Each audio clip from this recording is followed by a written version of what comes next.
मुझे ये बताया गया है कि मोहतरमा नगमा साहिबा भी यकीनन आप उन्हें सुनना चाहेंगे, वो भी शायद मसरूफियात के बाइस जाना चाहती हैं, मसरूफ़ हैं, यकीनन मारूफ अदाकारा हैं।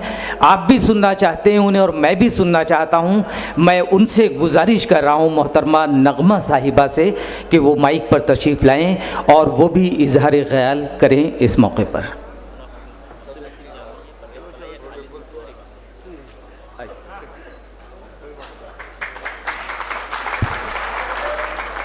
शुक्रिया।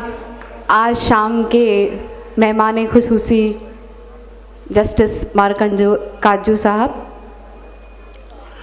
तारिक अनवर साहब, मुनाफ हकीम साहब,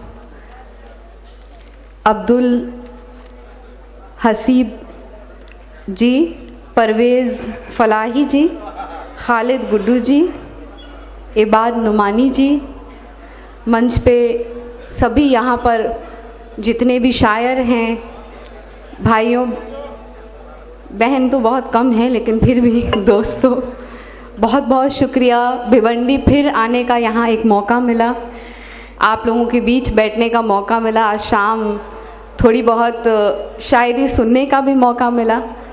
इसकी बहुत शुक्रगुजार हूँ और उन सब की शुक्रगुजार हूँ जिन्होंने आज शाम मुझे यहाँ पर बुलाया और आप लोगों ने फिर से एक बार संवारा। बहुत बहुत शुक्रिया। और तारिक साहब सब कुछ कह चुके हैं। उर्दू को ज़िंदा रखने के लिए ऐसे मुशायरों की होने की बहुत ज़रूरत है और जस्टिस काजू साहब के लिए जितना हम कहेंगे उतना कम है। जो वो लड़ाई फ़िरका परस्तों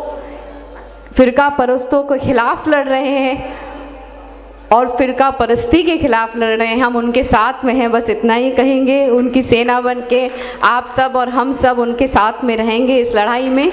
और आज शाम हम इजाज़त चाहते हैं, इस शाम के फ़नकारों के मज़ा लीजिए और बहुत बहुत शुक्रिया एक बार फिर।